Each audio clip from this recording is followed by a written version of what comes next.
Hello, I'm Niall Miller. I'm a PhD student at Washington State University, Vancouver, and I'm studying the domestication of legumes, which are a family of plants which include some of our favorite crops like peanuts and soybeans. And these are very good crops because over the course of thousands of years, we have domesticated them. We have bred them to be easier to grow, better to eat, more resistant to disease, and so forth. And this is good because they are a major source of protein all over the world, but there may have been some unintended consequences with this domestication, particularly in regards to their relationship with rhizobia.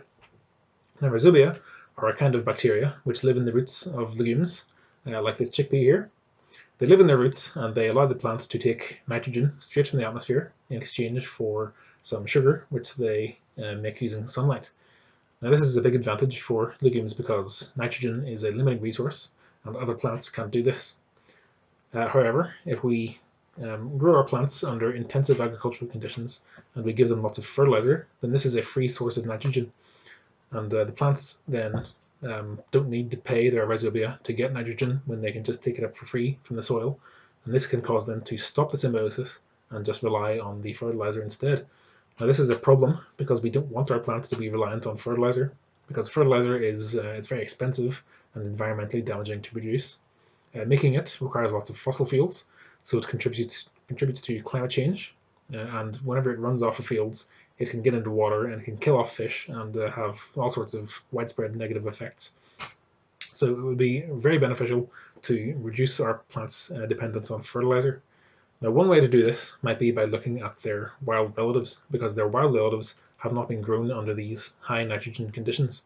They might still prioritize their relationship with rhizobia more than fertilizer.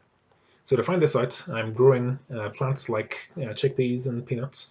I'm growing them with their wild relatives in the greenhouse at a range of nitrogen levels. And so this will tell me whether or not the domesticated plants cease their relationship with rhizobia at a lower level of nitrogen than the wild plants, and if they are indeed more reliant on fertilizer. And if this is the case, then that means that the wild plants have traits that we could reintroduce to our crops that would make them less reliant on fertilizer and more reliant on rhizobia. And this would be good because then they'd be cheaper and more environmentally friendly to grow, which would be great for such widespread and important crops. This would be great for everybody. So that's the goal of my thesis.